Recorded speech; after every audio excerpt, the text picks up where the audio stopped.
নগদ কল সেন্টারে আপনাকে স্বাগত।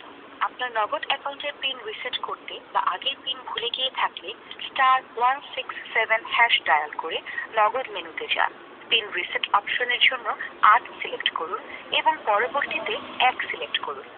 যে নম্বরে নগদ অ্যাকাউন্ট আছে সেই নম্বরে ব্যবহার করা এনআইডি নাম্বারটা দিন। এরপর নগদ অ্যাকাউন্টে দেওয়া জন্ম সালটা দিন। গত ৯০ দিনের মধ্যে আপনার অ্যাকাউন্ট থেকে কোনো লেনদেন করে থাকলে হ্যাঁ সিলেক্ট করুন, কোনো লেনদেন না করে থাকলে না সিলেক্ট করুন। লেনদেন করে থাকলে কি ধরনের লেনদেন করেছিলেন সেটা সিলেক্ট করুন আর লেনদেনের পরিমাণ লিখুন। আপনার দেওয়া সকল তথ্য ঠিক থাকলে আপনার যে নম্বরে নগদ অ্যাকাউন্ট আছে সেই নম্বরে একটা কনফার্মেশন মেসেজ পাবেন। তারপর *167# আবার ডায়াল করে আপনার নগদ অ্যাকাউন্টের পিন রিসেট করে নিন। নগদের সার্ভিস সম্পর্কে জানতে এক চাপুন। আপনার পিন ভুলে গেলে